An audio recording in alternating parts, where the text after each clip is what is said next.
What do you think? A best and worst of 2024? Sure, why not? There's a lot of movies that came out this year that I haven't seen yet and that I want to see, like Anora, Megalopolis, The Substance, and then there's a lot of movies that came out and I just didn't watch them because they looked like garbage and trash, and I'm not the type of person to seek out garbage necessarily. So with that in mind, these are the 5 best. I've narrowed it down to 5 best and 5 worst of 2024 that I happen to see. Starting off with number 5 in the best of category is Mads. Came across this one on Shudder. It's a French film from the director of Them. If you've ever seen that movie, that one's kind of hard to track down, but sort of the main gimmick of this one, the main selling point of Mads, is that it's all done in one take, or appears to be done in one take. It's really impressive, the sort of transitions where you can tell that the cameraman is on foot, and when you can tell that they've transferred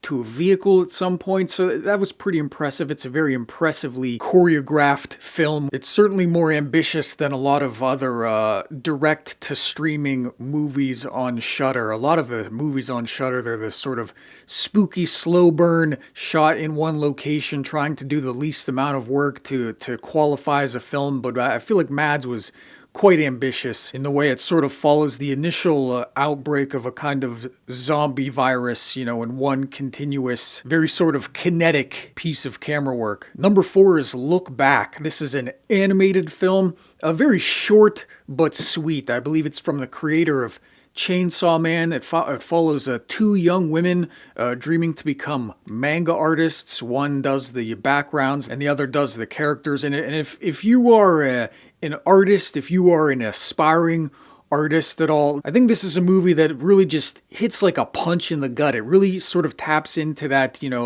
early creative excitement and then sort of the later kind of creative doldrums where you start to sort of lose that magic. It's a very affecting film, very effective use of music, and just very sad. It's a very sad movie, but I recommend it. Number 3, Kingdom of the Planet of the Apes. What can I say? I'm just a sucker for these computer monkeys. I'm not big on computer generated effects in general, but I've always felt like these Apes movies, they kind of elevate it into the realm of artistry, and this one is no different. Not much to say about it other than that. It's not an especially deep or complex film, but just for sheer special effects driven wonder alone, it's made it onto the list. Number two is a bit of a controversial one. Kevin Costner's Horizon. A lot of people didn't like this movie.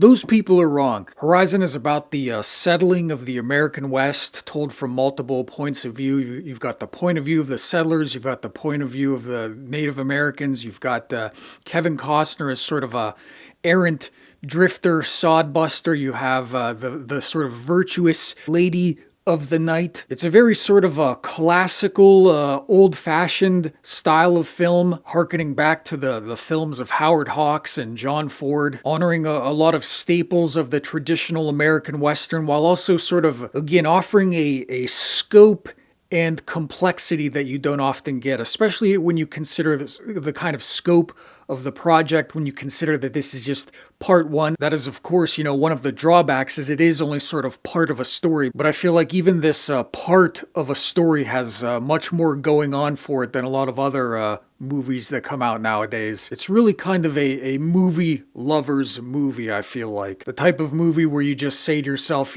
damn, they don't make them like they used to. And my number 1 for 2024, I think it's gonna have to be Thelma. Thelma is a delight. If you have not seen Thelma, it's about a 90-year-old woman who is scammed out of $10,000 and then goes on an adventure to get it back. It's sort of told in the context of sort of Tom Cruise-esque action movies where even the simplest things of like, she's a 90-year-old woman, so it's hard for her to get around. But even the simplest things of like, rolling over a bed, it's full of all the action and excitement of a Tom Cruise thriller.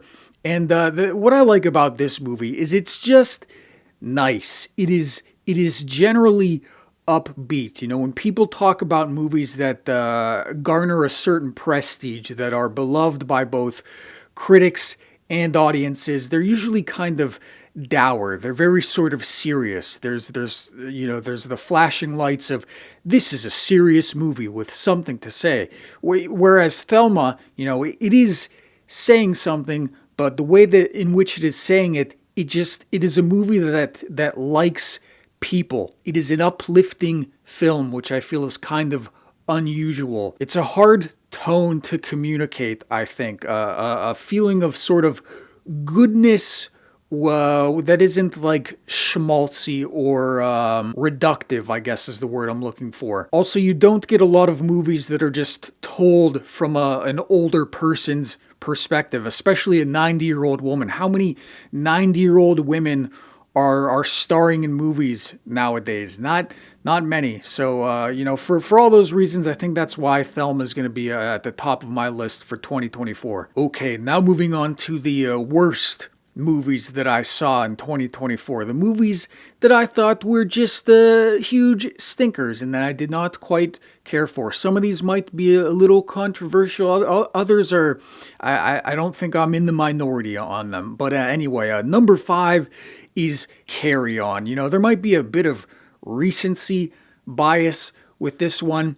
And, it's not the worst thing ever, but it wasn't good. I did not like this movie. There's an overall sense of phoniness about it. There's a deep sense of phoniness about Carry On. The movie follows a TSA agent who's just, oh my God, the worst job ever, apparently. Everybody's always talking about how he's been at this job for 3 years and he just hasn't been promoted. And it's like, to me, I'm thinking, it's not that bad, is it?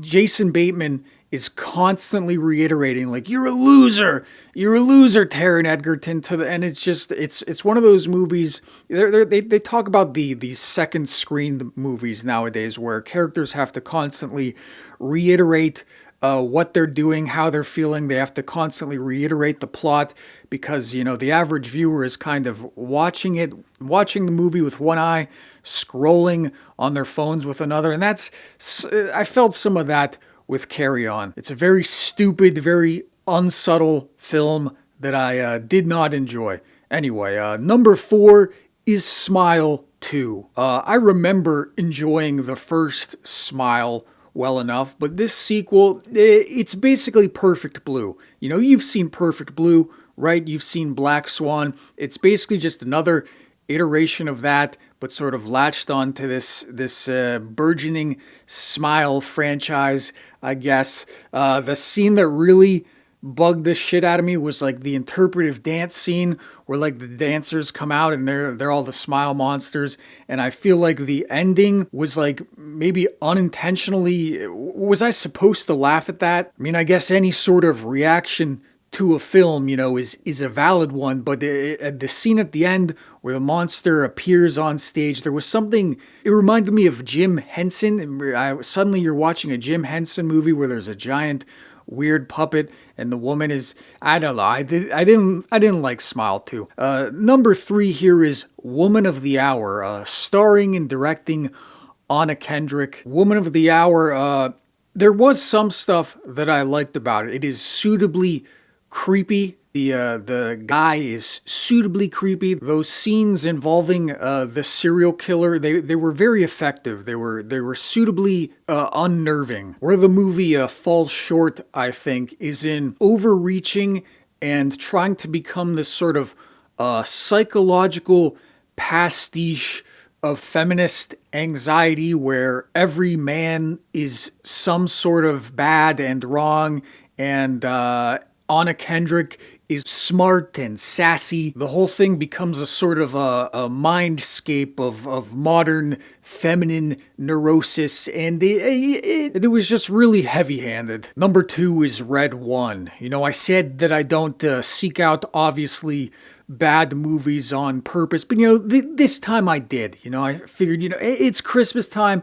What the heck? Let's put on RedOne. And the thing is, for the first few minutes, I was like, maybe this isn't so bad. There was some moments that weren't that bad, specifically the stuff with the J.K. Simmons in Christmas Land. It wasn't good necessarily, but it was entertaining in a sort of dumb classical sort of way. But then as the movie dragged on, there's something very cheap about it. They show up to Krampus's castle and they're just sort of, you expect a certain grandeur. When you go to Krampus's castle, it should be a big deal. There was something very small and cheap looking about it. It seems like a lot of these movies nowadays, they just sort of it's just sort of a way for these big name actors to just sort of take a vacation. Like why were they in Hawaii?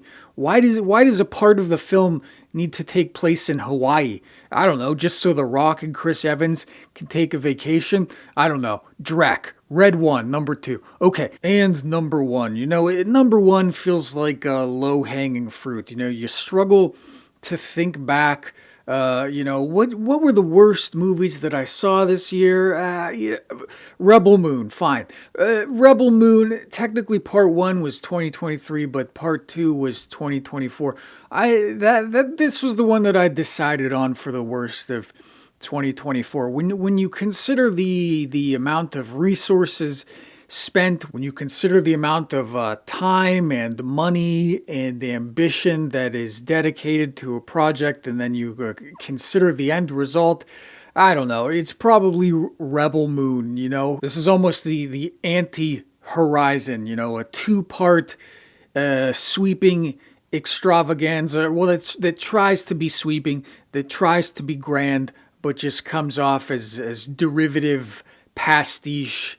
And just, I don't know, what more can you say? Those were the best and worst movies that I saw in 2024, at least that I could recall. Maybe there was ones that just were so bad that I just memory wiped them, or that were very good and that I just sort of, I don't know, again, also slipped my mind. But if you have any other recommendations, feel free to include them down below. Again, there's a lot that I do want to see, but I haven't gotten around to yet. Nosferatu just came out. I don't know when I'll get to see that one. Maybe, I don't know if I want to go to a theater to see any movie ever again, really, but who knows. Anyway, let me know what you think. Subscribe if so inclined. That's all I have to say about that. Goodbye.